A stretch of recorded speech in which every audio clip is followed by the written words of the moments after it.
She had the world at her fingertips. She admired, envied, and feared her.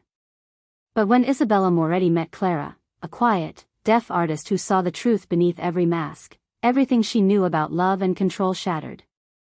In whispered glances, shared silences, and moments too intimate for words, two hearts dared to find each other.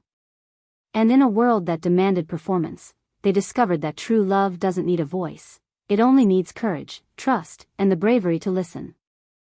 The gallery buzzed with polite chatter and the occasional clink of crystal glasses. Isabella Moretti floated through the room like a practiced dream, high heels clicking against marble, a cascade of dark hair falling just so, a gown that whispered of effortless elegance. Everyone noticed her, of course. She always did. Admirers whispered, photographers hovered, and socialites tried to keep up. Isabella was untouchable, the kind of woman people either envied or worshipped. And yet, tonight, she didn't see anyone. Her eyes were drawn instead to a quiet corner of the gallery, where a small crowd had gathered, not around glittering jewels or a famous artist's painting, but around a single canvas that seemed to hum with stillness. There she was, Clara. Clara's presence was subtle but magnetic. She had the kind of serenity that made you pause, like the first quiet moment after a storm. Dark hair fell in loose waves, framing her face, partially obscuring her eyes, which were wide and attentive. She didn't move with the polished choreography of the social scene, she simply existed, brushing her fingers lightly over the edge of a painting as though speaking to it. Isabella's breath caught, though she didn't know why. It wasn't just the art, it was Clara herself. There was a vulnerability that didn't beg for attention, a quiet confidence that refused to bow to the world's expectations. Isabella realized, with a shock that made her pulse quicken, that she had never seen anyone like her. She approached, pretending interest in the painting, yet unable to tear her eyes from the woman beside it. Clara noticed her, subtly, lips parting slightly in a polite, almost shy smile. Isabella tried to speak, but words felt clumsy. She was used to conversations laced with strategy, charm, and careful calculation, but Clara seemed to exist in a space where none of that mattered. Here, words were fragile, almost unnecessary. Instead, Isabella settled for a small nod, a silent acknowledgement. Clara returned it with the same simplicity, and something inside Isabella shifted. She left the gallery that night with an unusual restlessness, her usual sense of control replaced by a curiosity that wouldn't be quelled. The quiet artist had seen something in her that no one else had, a crack in the flawless exterior, a heartbeat beneath the glamour. And Isabella knew, with an intoxicating certainty, that she needed to see Clara again. The morning after the gallery, Isabella could think of nothing else. Every conversation, every meeting, every carefully curated moment of her life seemed dull compared to the image of Clara's quiet intensity. She was used to commanding attention, to being the center of every room, but for the first time, Isabella wanted to fade into the background and simply watch.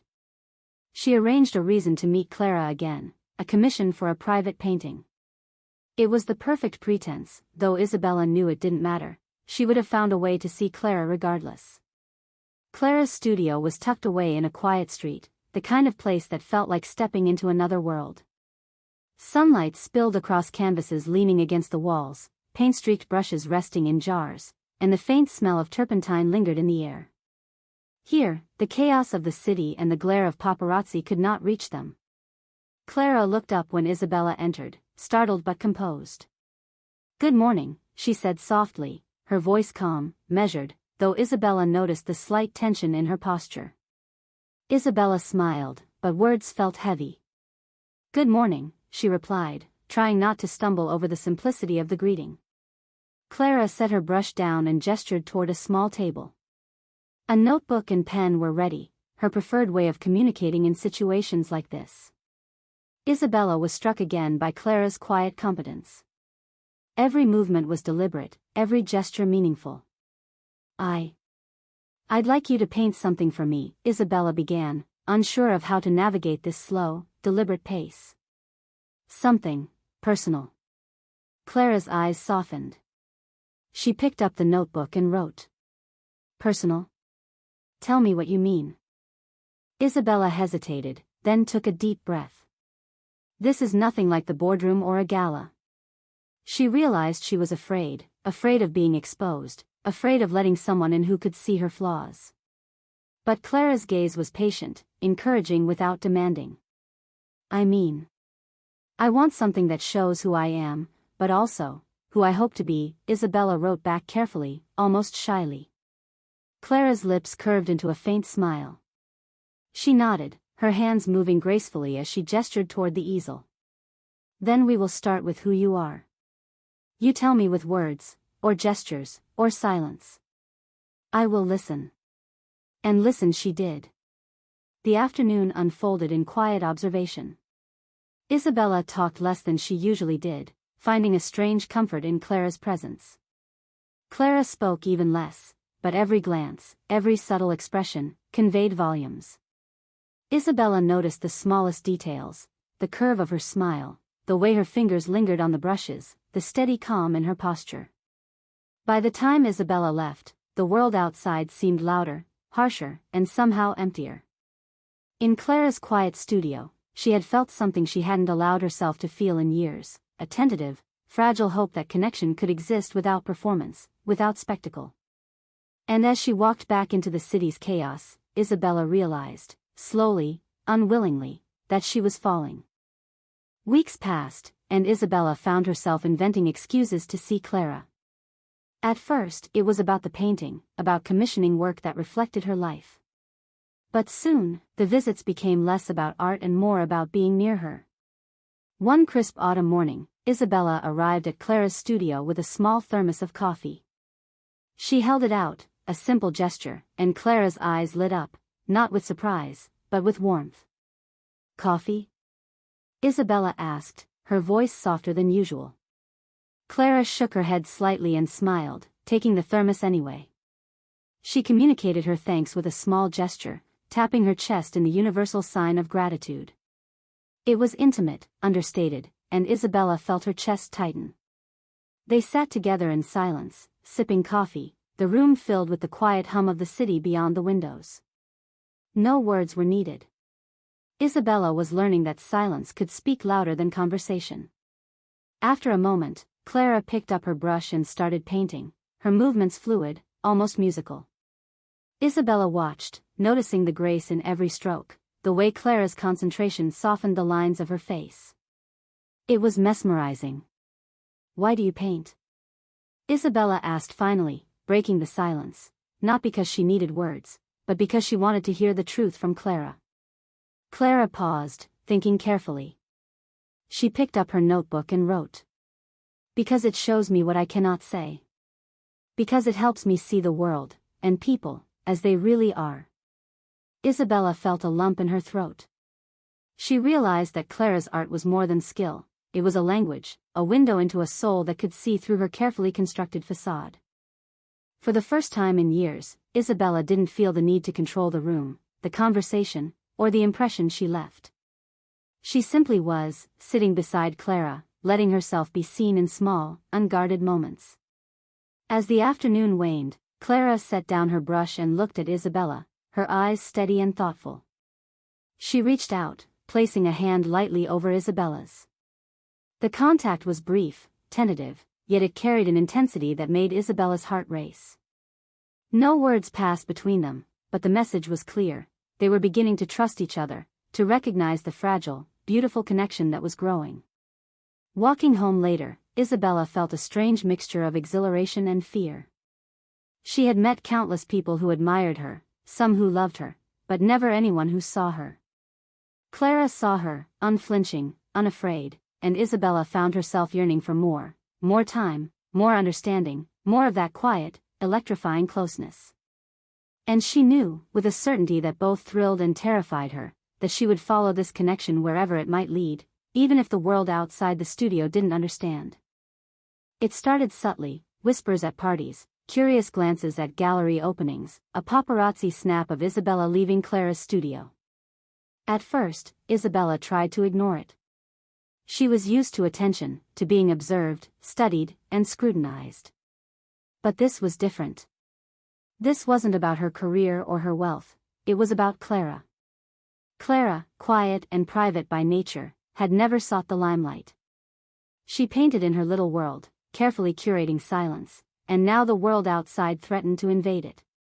One evening, Isabella arrived at Clara's apartment to find her sitting at the window, staring out at the city lights with a pensiveness that made Isabella's chest tighten.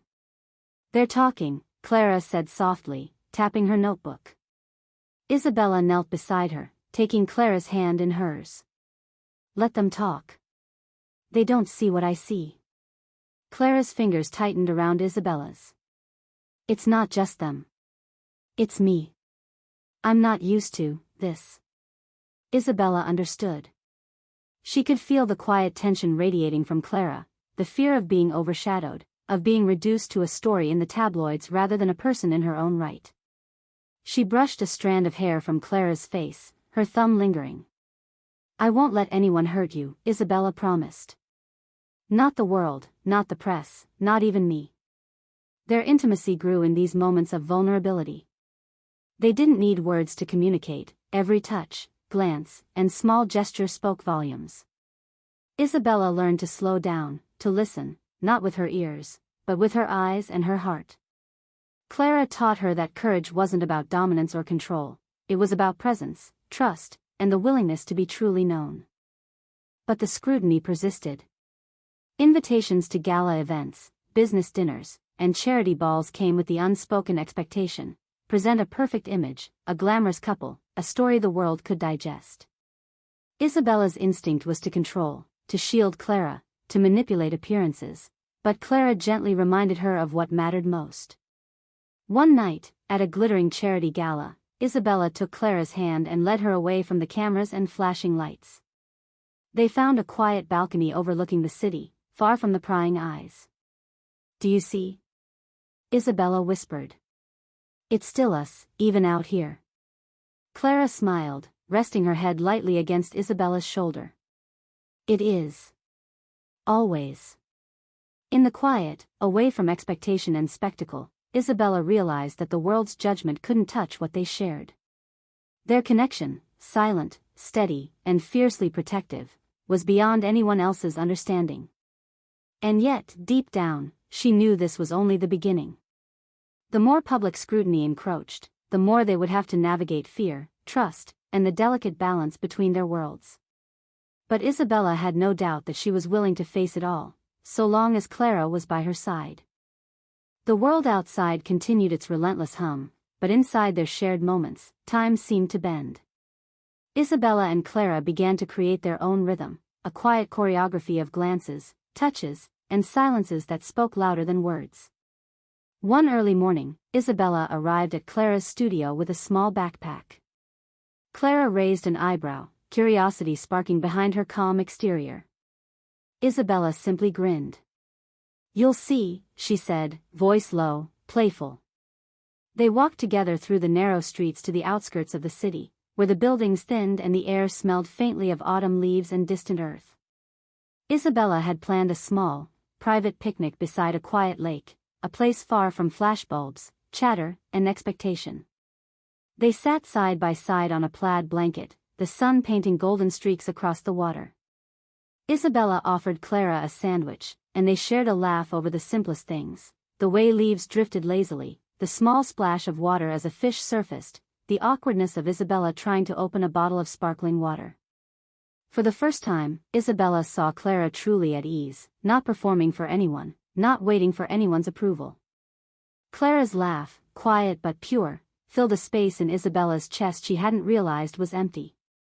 "I like this," Isabella admitted finally, voice soft. "Just being here, with you. Nothing else matters." Clara turned her head, letting the sunlight catch in her eyes. She reached over, tracing Isabella's hand with her fingers in a gentle, deliberate gesture. "It matters to me, too." The simplicity of it, the absence of grand gestures, the lack of words, made it feel monumental. They were learning to communicate in a language all their own: presence, touch, and attention. Isabella realized that love didn't need to be loud or performative. It needed courage, vulnerability, and patience. As the afternoon faded into dusk, they walked along the water's edge, shoulders brushing, hearts sinking in quiet intimacy. Isabella felt a protective warmth rise within her, not a controlling desire, but a fierce need to safeguard this fragile, precious connection. Back at Clara's studio that evening, Isabella lingered at the door, hesitant to leave. Clara, sensing her thoughts, reached out, pressing a hand lightly against Isabella's chest. "Stay," her gesture said. And Isabella stayed. That night, they shared their first moment of true vulnerability, not a kiss, not a declaration, but a closeness that left them both trembling in quiet awe. Isabella rested her forehead against Clara's, and Clara leaned into her warmth. The world outside might be chaotic and judgmental, but in that tiny studio, they were untouchable, whole, and safe. Isabella knew then that she would fight for this bond, no matter the pressure, no matter the scrutiny. Clara had shown her that love didn't demand perfection, it demanded courage, trust, and the willingness to be seen completely. And for the first time, Isabella felt ready to open herself entirely, to risk her heart, her reputation, and everything she had built, for someone who could see her truly, without pretense. Autumn was slipping into winter, and with it came the cold inevitability of scrutiny and expectation. Isabella's public life demanded attention, business deals, gala appearances, interviews, and each event carried an unspoken question: who is she with? Clara, quiet and reserved, struggled to navigate this world of flashes and whispers. Though she loved Isabella, she feared becoming a symbol rather than a person, a story rather than a soul. One evening, Isabella arrived at Clara's apartment, excitement and concern battling in her chest. Clara was tense, curled on the sofa with a blanket around her shoulders, the glow of the city lights behind her.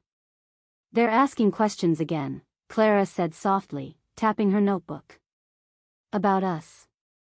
Isabella knelt beside her, taking Clara's hand, but Clara flinched slightly, a small hesitation that made Isabella's heart tighten. "I'm not letting anyone hurt you," Isabella whispered, her voice uncharacteristically raw. I can handle them. But you." Clara stopped her, placing a finger gently on Isabella's lips. "It's not just them," she wrote carefully. "It's me. I don't want to lose myself in your world."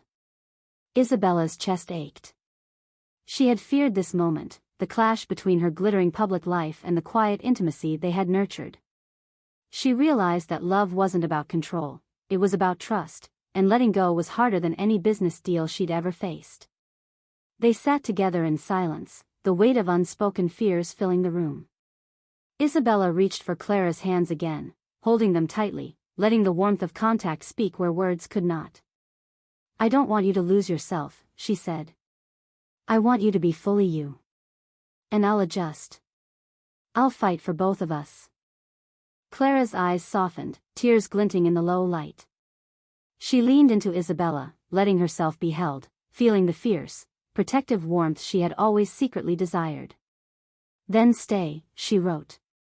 "Stay with me. Even if it's hard." And Isabella stayed, pressing her forehead against Clara's in quiet solidarity. They didn't need a perfect plan, a flawless future, or assurances from the outside world. They had each other, and that was enough to face fear and doubt together. The next weeks were a delicate balancing act. Isabella shielded Clara from the press where she could, and Clara found quiet courage in the knowledge that Isabella's love was unwavering. Missteps happened, miscommunications, moments of frustration, but each time, they returned to each other, learning to navigate love with patience and presence. By the time winter's first snow fell, Isabella and Clara had solidified a bond that was more than passion, it was partnership, trust, and an unspoken promise to protect and see each other, no matter the world outside. And deep inside, Isabella felt it, the slow, unstoppable pull toward a future neither of them had fully imagined, but both secretly longed for. Winter had settled over the city, blanketing streets in a soft hush, and with it came a quiet clarity in Isabella's mind. She had spent months learning what Clara's presence truly meant, not just beauty, or fascination, or even love, but a mirror to her own heart, a courage she hadn't realized she possessed. She wanted the world to know, but more importantly, she wanted Clara to know that she was seen, valued, and loved, not as a symbol, but as a soul who had changed her life. Isabella arranged a private art exhibition, not for critics, not for socialites, but entirely for Clara. Every painting displayed was Clara's work, chosen carefully to showcase her vision, her perspective, her heart. Isabella had written little notes for each piece, expressing what each one had revealed to her about Clara, the quiet strength, the subtle humor, the depth of emotion that transcended words. When Clara arrived, the tears came quickly, unguarded. The gallery was empty but for them, every wall and corner reflecting her own brilliance. Isabella stepped forward, voice trembling slightly. "You've shown me who you are," she said softly.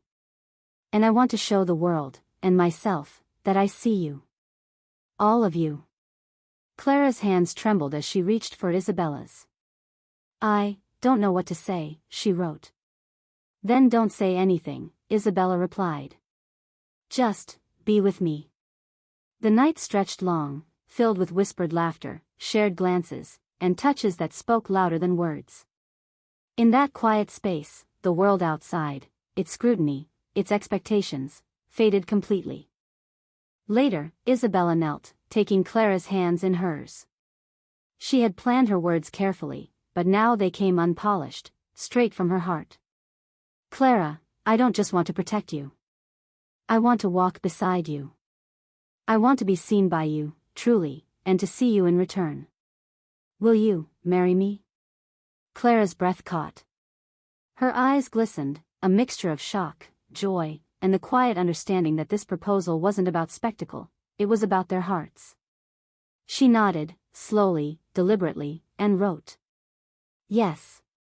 Yes, I will." Isabella smiled, pulling her into a tender embrace.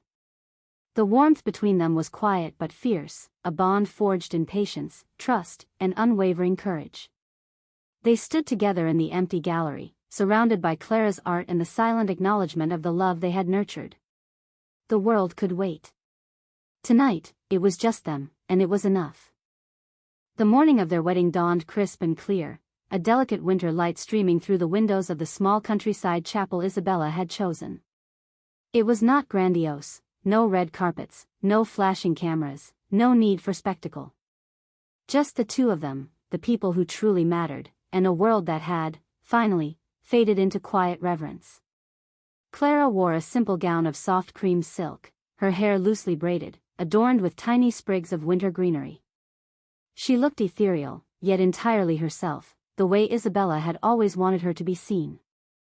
Isabella, in a tailored white suit, radiated calm confidence, yet her eyes betrayed the fluttering nerves of someone about to promise forever. Guests were few, close friends, family who had come to understand the depth of their bond, and those who had quietly supported them through the months of scrutiny and doubt.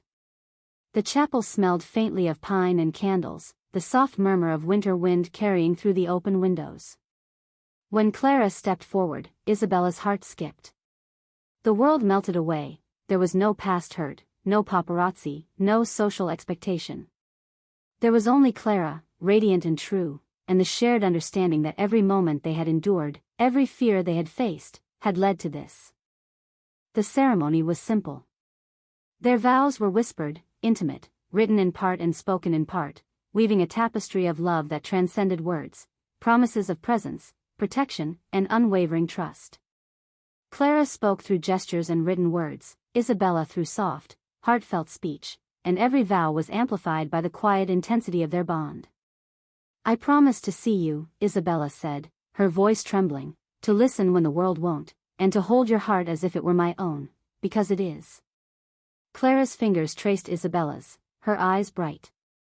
"And I promise to be your quiet strength, your constant, your heart in every silence. To love you as you have loved me, fully, fearlessly, completely." When they exchanged rings, it was more than a symbol, it was the culmination of months of trust, courage, and intimate connection. They slipped their hands into each other's, feeling the warmth, the weight, the unspoken promise of forever. Outside, snow began to fall gently, dusting the chapel and the path ahead with purity and hope. Isabella and Clara stepped out together, hand in hand, the cold air brushing their cheeks but failing to touch the fire between them. The world could stare, speculate, or gossip. It didn't matter. They had found a love that didn't require explanation or approval, a bond that thrived in silence and presence alike. And as they walked into the winter light, hearts aligned and unguarded, Isabella knew with complete certainty that she had finally found the one person who could see her, and she could see Clara, entirely, beautifully, and endlessly. Together, they faced the world not as a billionaire and an artist, not as public and private, not as different worlds colliding, but as two souls who had discovered a love that needed no voice to be heard. They had found their forever. Years later, Isabella and Clara's life together felt like a quiet, unbroken melody, steady, intimate, and entirely their own. The city lights still glittered beyond the windows of their home, but inside, the world's noise faded into background hums. Clara's art continued to flourish, each painting more confident and expressive than the last. Isabella, always her most devoted admirer, arranged exhibitions not for fame, but to celebrate the depth of Clara's vision. Together, they curated moments of beauty and silence, small rituals that kept their hearts aligned, morning coffee by the window, walks through snow-dusted streets, evenings spent in quiet conversation or simply holding hands. They traveled, sometimes far, sometimes near, always returning to the comfort of shared presence. Isabella's world of high society never fully disappeared, but it no longer demanded the price of her peace. Clara had taught her that love was not about performance or spectacle. It was about attentiveness, courage, and unwavering trust. On quiet evenings, they would sit together in their studio, Clara painting while Isabella watched, or Isabella sketching beside Clara, their fingers brushing occasionally in a conversation without words. Their bond, once tentative and fragile, had grown into something unbreakable, rooted in respect, devotion, and the extraordinary understanding that had first brought them together. And sometimes, when the city slept beneath a blanket of snow, Isabella would glance at Clara, and Clara at her, and no words were needed. They had learned to listen with their hearts, to protect each other fiercely, and to love without reservation. In the end, it was never about grandeur or recognition, never about wealth or public approval. It was about the quiet certainty of being seen, fully and completely, by the one person who mattered most. And in that quiet forever, Isabella and Clara found their true home, in each other's hearts. Through whispered glances, shared silences, and a love that needed no words, Isabella and Clara found a world of their own, untouched by scrutiny, unshaken by fear. In each other's hearts, they discovered home, courage, and forever. Because some loves aren't meant to be spoken aloud, they're meant to be felt, fiercely, completely, and endlessly. Turn on notifications bell to never miss a story. Share your thoughts in the comments. We love hearing from our viewers.